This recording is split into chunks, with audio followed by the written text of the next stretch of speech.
பிரிட்டனுக்கும் ஜெர்மனிக்கும் நான் எச்சரிக்கை விடுகிறேன். என்னுடன் மோதி பார்க்காதீர்கள். நான் ஆணையிட்டால் உங்கள் நாடுகளிலே பூகம்பம் வெடிக்கும். சுமார் 50 கோடி செலவுல சில வாரங்களுக்கு முன் நடத்தப்பட்ட மாநாடு, தாவேகா மாநாடு, அவருடைய சொந்த பணம்னு சொல்றாங்க. கஷ்டப்பட்டு தானே சம்பாதிச்சிருப்பார். தொடர்ந்து வரிசையாக நிகழ்ச்சிகள், தூத்துக்குடியில் ஒரு 300 பேர் இணைந்த மாநாடு, இதெல்லாம் செலவு இல்லாமல் பண்ண முடியுமா? 300 பேர் இணைகராக சொல்லி அதற்கெல்லாம் பணம் கொடுத்தது யார்?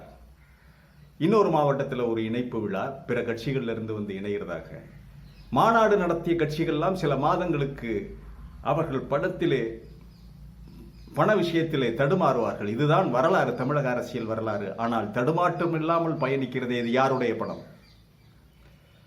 தாவேகாவிலே பாரதிய ஜனதா கட்சியின் மர்மக்கரம் ஊடுருவி இருப்பதாக சொல்லுகிறார்களே, உண்மையா? அந்த உளவாளி, அந்த இன்டெலிஜென்ட் யார்? புஷியா? வாங்க பார்க்கலாம். இது ஒரு இன்டெலிஜென்ஸ் ரிப்போர்ட். பேச்சுரிமை சேனல் நண்பர்கள் அனைவருக்கும் வணக்கம். சேனலை மறக்காம சப்ஸ்கிரைப் பண்ணுங்க. அப்பதான் நம்ம போடுற வீடியோக்குள் தொடர்ந்து வந்து சேரும். மறக்காம பெல் பட்டனை அழுத்துங்கள். நிகழ்ச்சியை பார்க்கலாம். மிக சமீபத்தில் நண்பர் விஜய் நடத்திய தாவேகா மாநாடு, தமிழக வெற்றிக் கழக மாநாடு நடந்து முடிந்தது. ஒரு மனிதர் கோடி கோடியாகவே, என்னதான் கோடி கோடியாக சேர்த்து வைத்திருந்தாலும், ஒரு 50 கோடி ரூபாய் அசால்ட்டா செலவழிச்சுட்டு வந்து நிக்கையில என்ன மனம் தடுமாறும். என்னையா மறுபடியும் கொஞ்சம் நாள் போகட்டும், அடுத்த படத்துக்கு அட்வான்ஸ் வாங்கி கொடுப்போம், இந்த பணம் இப்படியே இருக்கட்டும், அப்படித்தானே ஒரு மனித மனம் கணக்கு போடும். தொடர்ந்து இப்ப நேற்றைக்கு தூத்துக்குடியில் ஒரு 300 பேர் இணைஞ்சிருக்காங்க. அன்றைக்கு கடலூர்ல 2-3 நாட்களுக்கு முன்பு ஒரு 500 பேர் இணைந்ததாக ஒரு விழா. இந்த விழாக்களுக்கு சால்வைகள், அது இது, இந்த சால்வைகள்லாம் அங்கேயே பிரிண்ட் பண்ணி வரணும், அவங்களே கொடி பண்ணி வரணும், எல்லாமே அவங்க செலவு. அப்படின்னா செலவழிப்பது யார்? அஞ்சாமல் செலவழிப்பது யார்?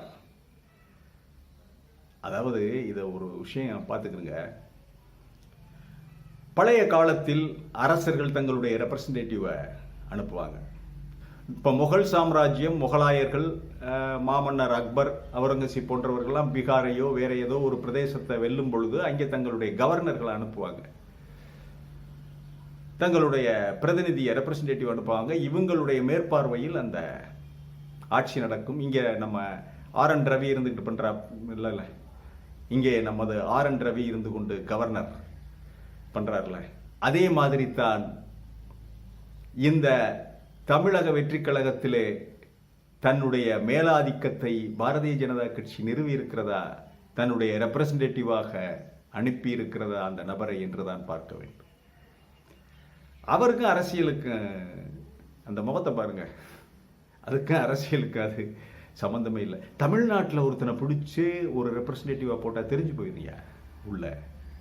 அவன் ரொம்ப விவரமானவன், பக்கா பக்கா கிளவர் மைண்டட்.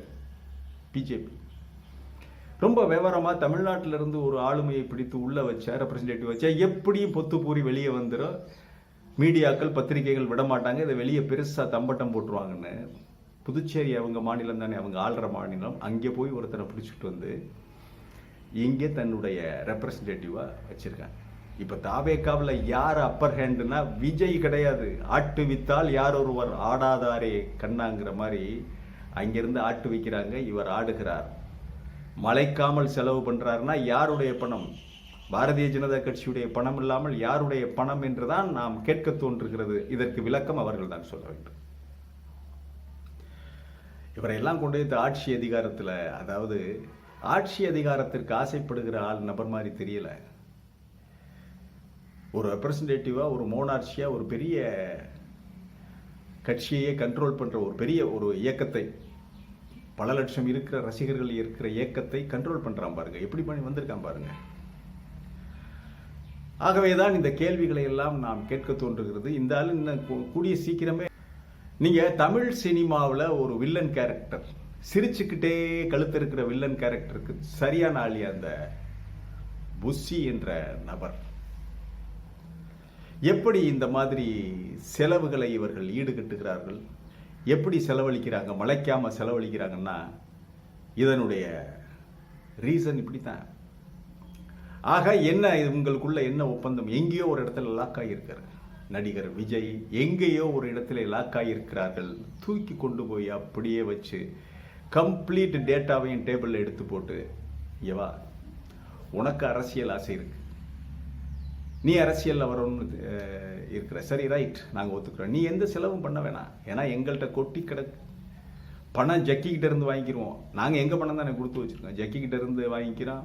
பல்வேறு சாமியார்கள்ட்ட இருக்கு, பல்வேறு கார்ப்பரேட் கம்பெனிகள்ட்ட இருக்கு. பணத்துக்கு பஞ்சம் இல்லாத ஒரே கட்சி உலகத்திலேயே எங்கள் கட்சி தான். பல கிளைகள், ஆர்எஸ்எஸ் கிளை இருக்கு, அந்த கிளை இருக்கு, அந்த நாங்கள் தான் இந்த உலகத்திலே பணக்கார கட்சி. நாட்டு மக்கள் எக்கேடு கட்டாக என்ன, யார் ஏழையா போனால் எங்களுக்கு என்ன, நாங்கள் பணக்கார கட்சி, நாங்கள் பணக்காரர்கள். இந்த பணத்தை நாங்கள் பண்ணுறோம், நாங்கள் செலவு பண்ணுறோம், எல்லா வேலையும் நாங்கள் பார்த்துக்கிறோம். நீ நடி, இங்கே நடிக்கிறது போக, சினிமாவில் நடிக்கிற கால் ஷீட் நடிக்கிறது போக, அரசியலிலும் எங்களுக்கு ஒரு நடிகன் தேவை, நீ நடி, அங்கே நடி. கீழே சட்டசபையில் வர்றத நாங்கள் போடுற பாதையில் போனீங்கன்னா சீக்கிரமே நாங்கள் ஆட்சியை தமிழகத்தில் எந்த வகையிலும் எந்த விலை கொடுத்தும் உன்னை ஒரு காளையாக பயன்படுத்தி பண்ணிடுவோம், நீனே ஆட்சி பண்ணிக்க. ஆனால் இப்படி பிரிச்சுக்கிடுவோம், எம்பி எங்களுக்கு, எம்எல்ஏ உனக்கு.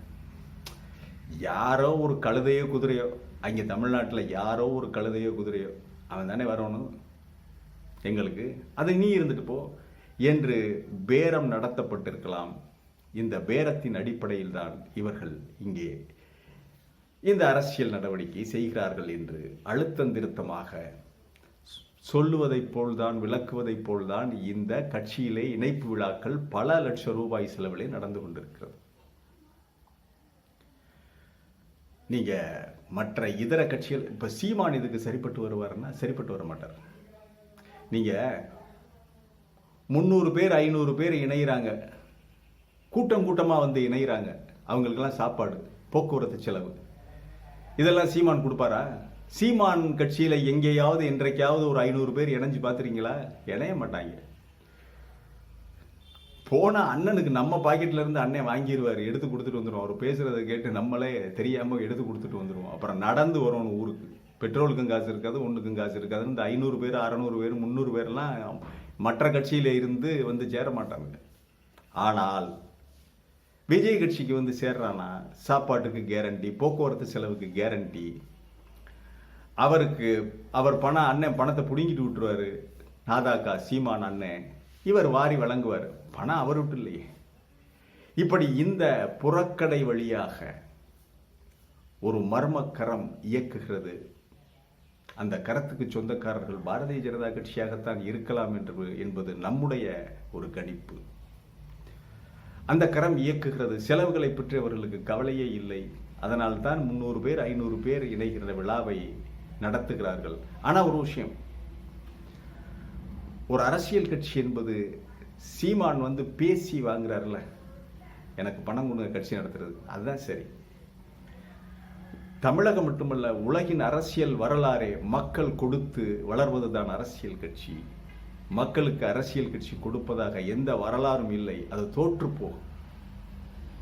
அமெரிக்க தேர்தலையே பாருங்க, தேர்தலுக்காக மக்களிடமிருந்து தான் அவங்க வசூலிக்கிறாங்க. எலக்டோரல் கம்பெனின்னு போட்டு அவங்க நிதி வசூலிக்கிறாங்க.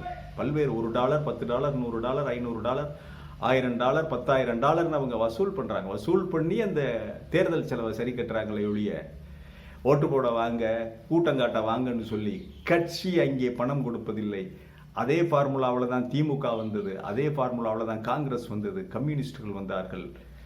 ஆனால் இதற்கெல்லாம் மாறாக பணத்தை சேர்த்து வைத்து கொண்டு இன்னொரு கட்சிக்கு கொடுத்து கொள்ளைப்புறம் வழியாக நுழைந்து இந்த மாதிரி தந்திரான், தாயக்கட்டான், இதையெல்லாம் செய்யக்கூடிய உலகத்தில் ஒரே கட்சி எது என்றால் அது பாரதிய ஜனதா கட்சி என்ற ஒரு சந்தேகம்தான் நமக்கு வருகிறது. அதை அவர்கள் மறுப்பறிக்கை வேண்டுமானால் விடலாம், மறுப்பு சொல்லலாம். நடிகர் விஜய் அவர்களை வைத்துக்கொண்டு தமிழக அரசியல் கட்சிகளை, குறிப்பாக திராவிட இயக்கங்களை, கம்யூனிஸ்ட் கட்சிகளை ஏற்கனவே பலவீனப்படுத்தியாச்சு. குறிப்பாக அதிமுக, திமுக போன்ற திராவிட இயக்கங்களை பலவீனப்படுத்துகின்ற வேலையை விஜயை வைத்துக் கொண்டுதான் இந்த ஆட்டத்தை ஆரம்பிக்குது பாரதிய ஜனதா கட்சி. இது தெரியாம சில தற்குறி முண்டங்கள் யூடியூப் நடத்திருக்கிற தற்குறி முண்டங்கள் தற்குறிகள் யூடியூப் நடத்திக்கிட்டு வியூவர்ஸ்க்காக எப்போ பார்த்தாலும் ஏன்னா சீமானை நம்ம ஹேண்டில் பண்ணிடலாம். ஏன்னா அவங்களால சீமானை கண்ட்ரோல் பண்ண முடியாதுதான் சீமானை விட்டுட்டாங்க. கரெக்டாக விஜயை தூக்கி பண்ணுறாங்க. இது தமிழகத்தில் இருக்கின்ற ஆண்ட கட்சி, அதாவது அனைத்து இந்திய அண்ணா திமுக, அதே போல திமுக, இரண்டு இயக்கங்களையும் பலகீனப்படுத்துகிற வேலையில் அவங்க ஸ்டைலில் ஆள் பிடிக்கிற வேலை, அவங்க ஸ்டைலில் மாநாடு என்று சொல்லி பணத்தை தண்ணீராக இறைக்கும். இன்னும் வரும் காலங்களில் பாருங்க, நடிகர் விஜய் என்பவர் அக்மார்க் பாரதிய ஜனதா கட்சியினுடைய கையாள் என்பதை இன்றைக்கு கத்துகின்ற கூவுகின்ற விஜய்க்கு சப்போர்ட் பண்ணுகின்ற இந்த யூடியூப் சேனல்கள் தெரிந்து கொள்வார்கள். இன்றைக்கு வேடிக்கை பார்க்கின்ற திமுகவிற்கு அதன் வாளிலே தீ வைக்கப்பட்டு மளமளன்னு எரிஞ்சு இடுப்பு வரைக்கும் வரும்போது தான் தெரியும் இவர் எவ்வளவு பெரிய டேஞ்சரஸான சக்தி என்பது. ஆனால் சந்தேகத்தின் நிழல் வலுவாக அவர்கள் மேல் பதிந்து விட்டது. இந்த புஷி என்பவர் தமிழக வெற்றி கழகத்தினுடைய பவர்ஃபுல் காய் புஷி தாங்க. விஜய் இல்லை, விஜய் ஆட்டுவித்தால் ஆடுகிறவர். பாரதிய ஜனதா கட்சியினுடைய ஒரு ரெப்ரசன்டேட்டிவாக, ஒரு கவர்னராக இந்த தாவேக்காவை ஆட்டுவிக்கிற ஒரு சக்தியாக புஷி தான் இருக்கிறார், வேறு யாரும் இல்லை.